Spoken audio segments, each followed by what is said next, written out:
a donc le patrimoine industriel qui se construit, qui se visite et aussi celui où l'on peut habiter, vivre. Exemple parfait, le Familistère de Guise dans l'Aisne, bâtiment exceptionnel, classé monument historique. À l'époque, c'est dans cette bâtisse imposante qu'un patron a installé ses ouvriers dans des appartements dignes de la grande bourgeoisie. Quand l'architecture réenchante la vie, apporte du rêve et de l'espoir. Thibaut Rissman, vous êtes sur place et cette histoire aussi belle qu'étonnante, c'est vous qui nous la racontez. Bonjour Marie-Sophie, bienvenue en Picardie. Vous avez tout dit ou presque. Regardez, bienvenue dans la machine à habiter ensemble.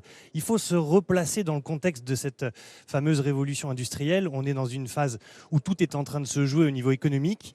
Et un homme, un seul homme, que vous allez voir à l'écran, pas forcément très joyeux comme ça quand on le voit sur sa statue, Jean-Baptiste André Gaudin, s'est dit, lui-même traumatisé en étant ouvrier par les conditions de travail, s'est dit, moi-même, maintenant que je suis patron et que je fabrique des cheminées qui se vendent bien, je vais offrir à tout le monde le confort de la bourgeoisie. À tous mes ouvriers, je vais les mettre dans les conditions les meilleures pour pouvoir être le plus efficace possible au travail, avec toute une philosophie derrière. Vous avez une piscine qui s'est construite ici, vous avez un théâtre, vous avez une bibliothèque, vous avez une salle d'école et surtout, vous avez des logements qui étaient offerts à tous ceux qui travaillaient dans l'usine avec l'eau courante. Ce qu'il faut retenir de ça, c'est qu'à l'époque, c'était complètement inconcevable et complètement incroyable. Vous voyez cette grande verrière qui est à l'intérieur où tous les habitants sont les uns en face des autres avec ces entrées d'appartements. Il y avait 1800 personnes qui habitaient ici à la fin du 19e, vous imaginez.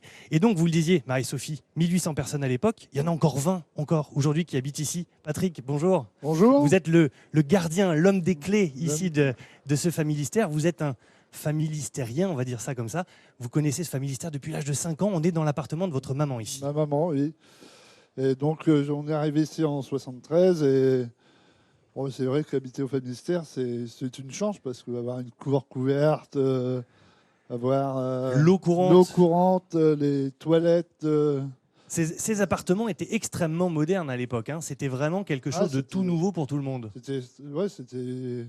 C'est fabuleux pour les gens qui avaient plus besoin d'aller dehors pour aller aux toilettes, d'aller chercher de l'eau au fond du jardin. Et regardez madame, elle est là, elle regarde votre émission Marie-Sophie, elle vous regarde en direct dans sa télé.